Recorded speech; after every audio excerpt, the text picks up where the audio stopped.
प्यारे बच्चों नमस्कार। मैं मनोज कुमार आप सभी का स्वागत करता हूं मनोबल मैथमेटिक्स यूट्यूब चैनल में। चैप्टर संख्या 1 वास्तविक संख्याएं एक्सरसाइज 1.3 को हम करने जा रहे हैं। उसमें क्वेश्चन नंबर 1 सिद्ध कीजिए कि √5 एक अपरिमेय संख्या है। उसको करने से पहले आपको परिमेय और अपरिमेय संख्याओं के बारे में जानकारी होनी चाहिए। देखिए परिमेय और अपरिमेय संख्या कैसी होती हैं। परिमेय संख्याएं ऐसी संख्याएं जो p/q के रूप में लिखी जाए लेकिन q बराबर 0 नहीं, परिमेय संख्या कहलाती है। जैसे 0/1, 0/1। शर्त क्या है हमारी? q का मान q बराबर 0 नहीं। जो p है, p तो होता है हमारे इसमें अंश और q होता है हमारे इसमें हर, यानी जो हर है उसका मान 0 नहीं होना चाहिए। 0/1 हमारी परिमेय है। 22/7, 25/10, 7/2 आदि। अपरिमेय संख्याएं ऐसी संख्याएं जो p/q के रूप में न लिखी जाए लेकिन q बराबर 0 नहीं, अपरिमेय संख्याएं कहलाती हैं। जैसे √2, √3, √4 आदि। तो आप देखिए आप इसमें 4 नहीं लिख सकते। √4 क्या होती है आपकी? √4 का वर्गमूल होता है 2। √9 किसका वर्गमूल होता है? 3। तो ये हमारी वर्गमूल संख्या रूट के अंदर नहीं आएगी। वे होती है हमारी क्या? सारी सारी परिमेय होती है। तो आपको 2/1 भी हमारी क्या होती है? परिमेय। 3/1 भी क्या होगी? हमारी परिमेय। तो चलिए क्वेश्चन नंबर 1 इम्पोर्टेंट पर्सन है ये। तो कह रहा है सिद्ध कीजिए कि √5 एक परिमेय संख्या है। उसने परिमेय कहा, हम इसका उल्टा मान लेंगे। जैसे माना √5 एक परिमेय संख्या है। जब परिमेय संख्या है तो p/q के रूप में लिखी जानी चाहिए। तो लिखिए आप जहाँ √5 बराबर p/q आप लिखिए। जो p और q है, जहाँ p और q आपकी अभाज्य संख्या है, लेकिन आप इसको बट भी लिख सकते, बट लेकिन होता है बट q बराबर 0 नहीं। है हमारी शर्त है। अभाज्य संख्या होती है जो सिर्फ अपने आप से घटे। तो यहाँ से करिए आप इस क्वेश्चन को दोनों ओर का वर्ग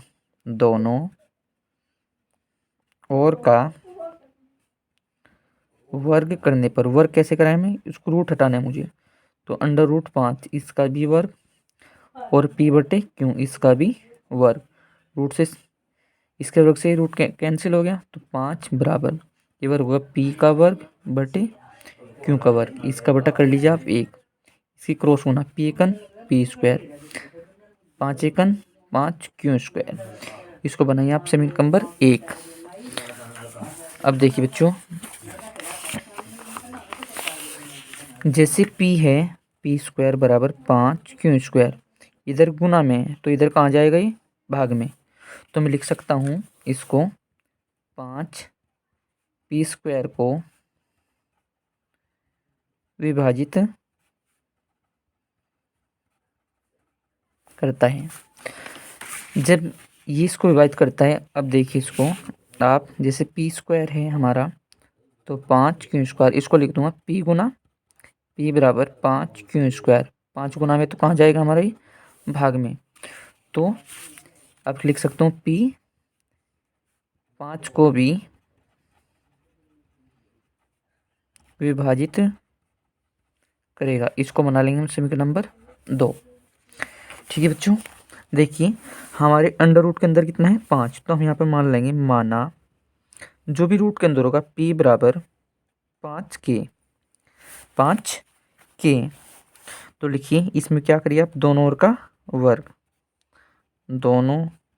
का वर्ग, p का भी वर्ग बराबर 5k इसका भी वर्ग, p का वर्ग। ऐसे ही 5 का वर्ग क्या होता है हमारा? 25 और k का भी वर्ग।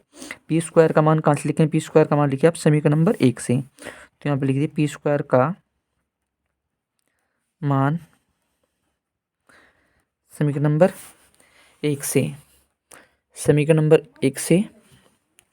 तो समीकरण नंबर 1 में p² का मान कितना हमारे पास में? 5 q²। वो लिखिए आप 25k²। तो 5 से कैंसिल कर दें, कितना आ जाएगा हमारे पास में 5, तो क्यू स्क्वायर बराबर आ जाएगा 5 के स्क्वायर। इसको बना लिया अब समीकरण नंबर 3। जो कंडीशन हमारे सामने समीकरण नंबर 1 में थी, वही कंडीशन हमारे सामने समीकरण नंबर 3 में, बिल्कुल ठीक इसी प्रकार से लिख देंगे इसको। 5 क्यू स्क्वायर को विभाजित करता है, तो ठीक इसी प्रकार जैसे यहाँ वहाँ पे पी था, तो यहाँ पे क्या लिखा जाएगा, क्यों क्यों 5 को भी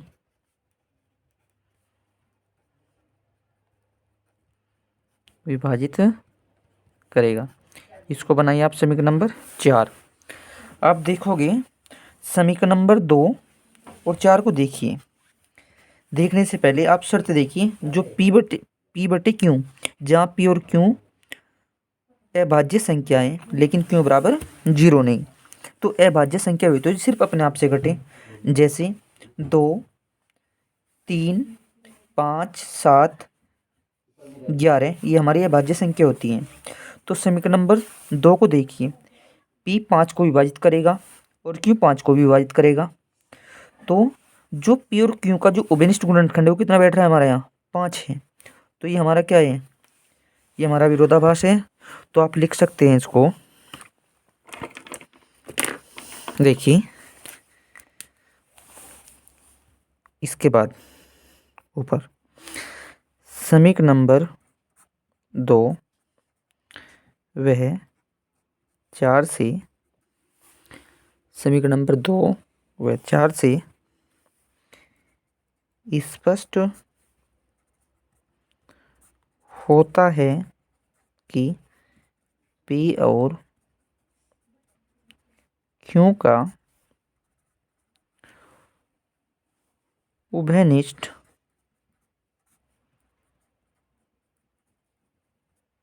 गुणनखंड क्या है, दोनों में क्या हुआ है, 5 है।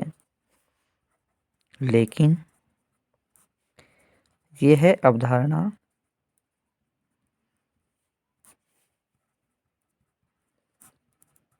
गलत है।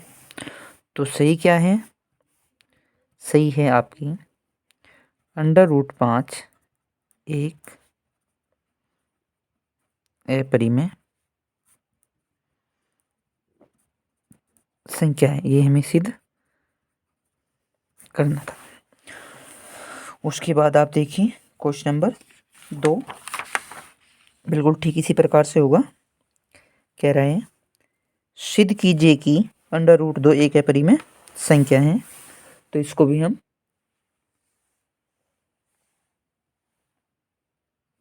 इसी प्रकार से करेंगे। तो माना √2 एक परिमेय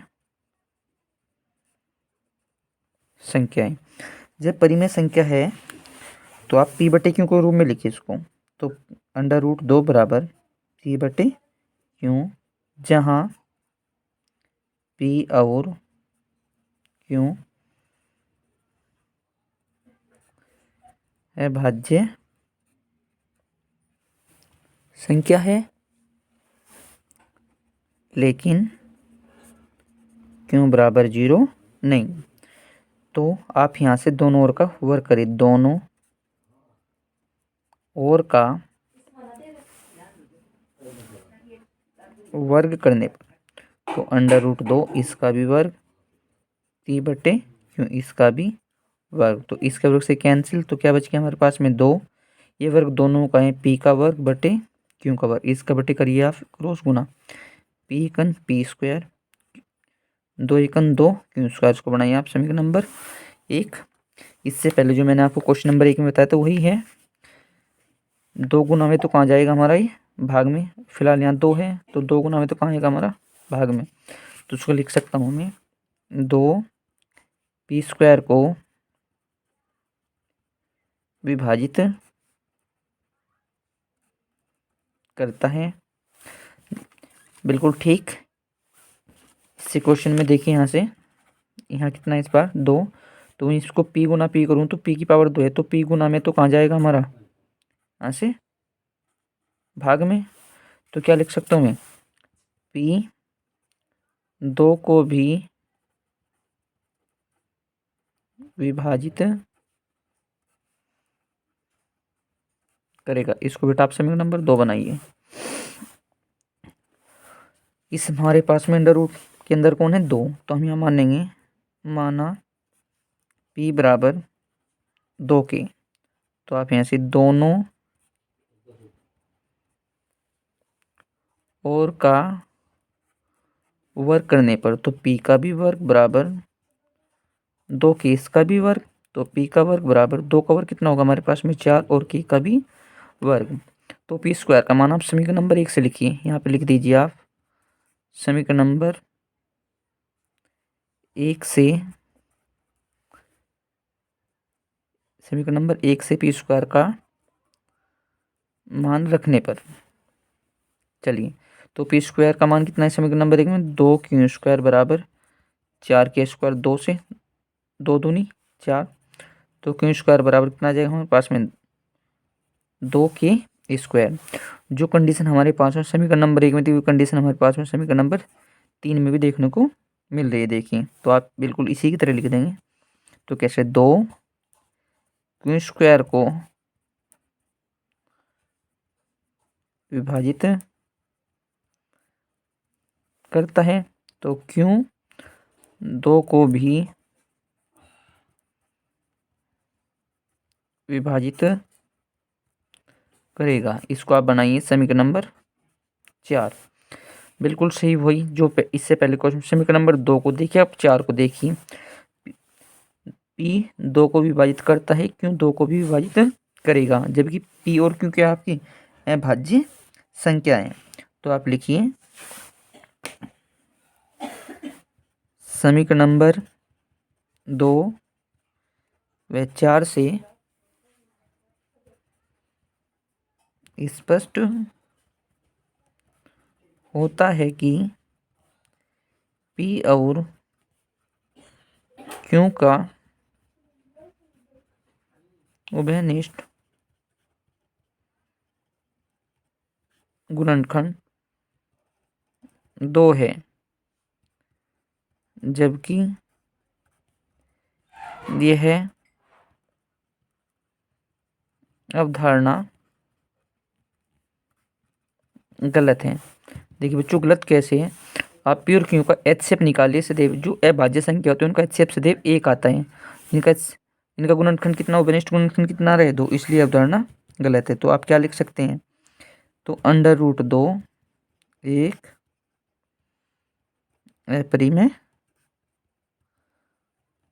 संख्या, ये आपको सिद्ध करना था। यहाँ पर लिख सकते हो आप प्रूव, ये सिद्ध करना था, आप हिंदी में लिख दीजिए, ये आपको सिद्ध करना था। उसके बाद आप इसी तरह एक क्वेश्चन अपने आप खुद करेंगे, सिद्ध कीजिए कि अंडर रूट 3 एक अपरिमेय संख्या है, जहाँ जो आपको अपना आप करना है। तो प्यारे बच्चों ये तीनों क्वेश्चन इंपॉर्टेंट क्वेश्चन है, हर बार इनमें से तीनों क्वेश्चन परीक्षा में, तीनों में से कोई ना कोई एक पर्सन हर बार आता है। तो मैं आपसे आशा करता हूँ वीडियो आपको अच्छी लगी हो। वीडियो अच्छी लगी तो प्लीज़ वीडियो को लाइक करें, शेयर करें और चैनल को सब्सक्राइब करें। मिलते हैं नेक्स्ट वीडियो में, जब तक के लिए ओके बाय।